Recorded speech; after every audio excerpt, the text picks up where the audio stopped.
Good afternoon বন্ধুরা। এই যে আজকে আমাদের স্পেশাল লাঞ্চ, শীতকালে সেদ্ধ ভাত বা ফ্যান ভাত। এতে কিন্তু সব কিছু দেওয়া আছে।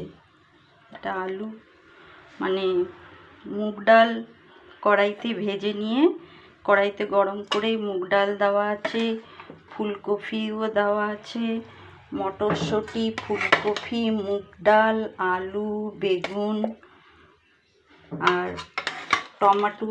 এই টমেটো আলুটা আগে আলাদা করে উঠিয়ে নিয়েছি। আর এখানে দেখুন এই যে ফুলকপি, বেগুন, মটরশুঁটি, আর বেগুনটাও নুন তেল দিয়ে মাখবো।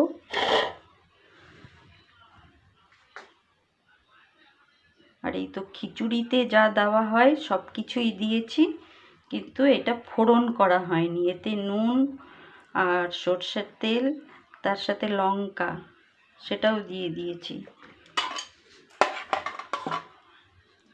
সর্ষের তেল, নুন, লঙ্কা সব কিছু দিয়ে মুগের ডাল কড়াইয়ে গরম করে নিয়েছি, নাহলে তার টেস্ট গন্ধটা ভালো আসবে। আর মটরশুঁটিও দিয়েছি, ফুলকপি বড় বড় পিস করে দিয়ে দিয়েছি, কিন্তু এতে হলুদ নেই।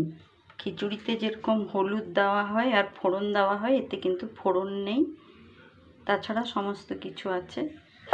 এই আলু টমেটোটাকে নুন আর সর্ষের তেল দিয়ে মেখে নিচ্ছি একসাথে। কাঁচা লঙ্কা যে যে খেতে, আমি তো লঙ্কা খেতে পারি না বলে আমি লঙ্কাটা পরে দেবো। নামারটা উঠিয়ে নিয়ে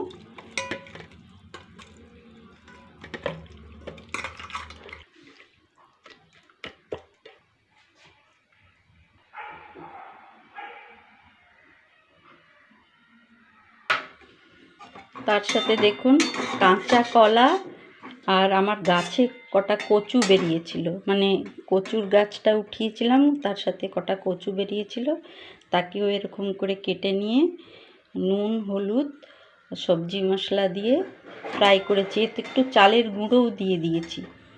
চালের গুঁড়ো দিয়ে এই কচু আর কাঁচা কলা একসাথে ফ্রাই করেছি এই সেদ্ধ ভাতে খাওয়ার জন্য। একটা ভাজা হলে ভালো লাগে। তো এটা আমার গাছের কচু, আর কলাটা কেনা অবশ্য। এতে 1 চামচ ঘি দেবো, ব্যাস। অনেককেই নিশ্চয়ই ভালো লাগে শীতে, বাঙালিদের তো নিশ্চয়ই ফেভারাইট।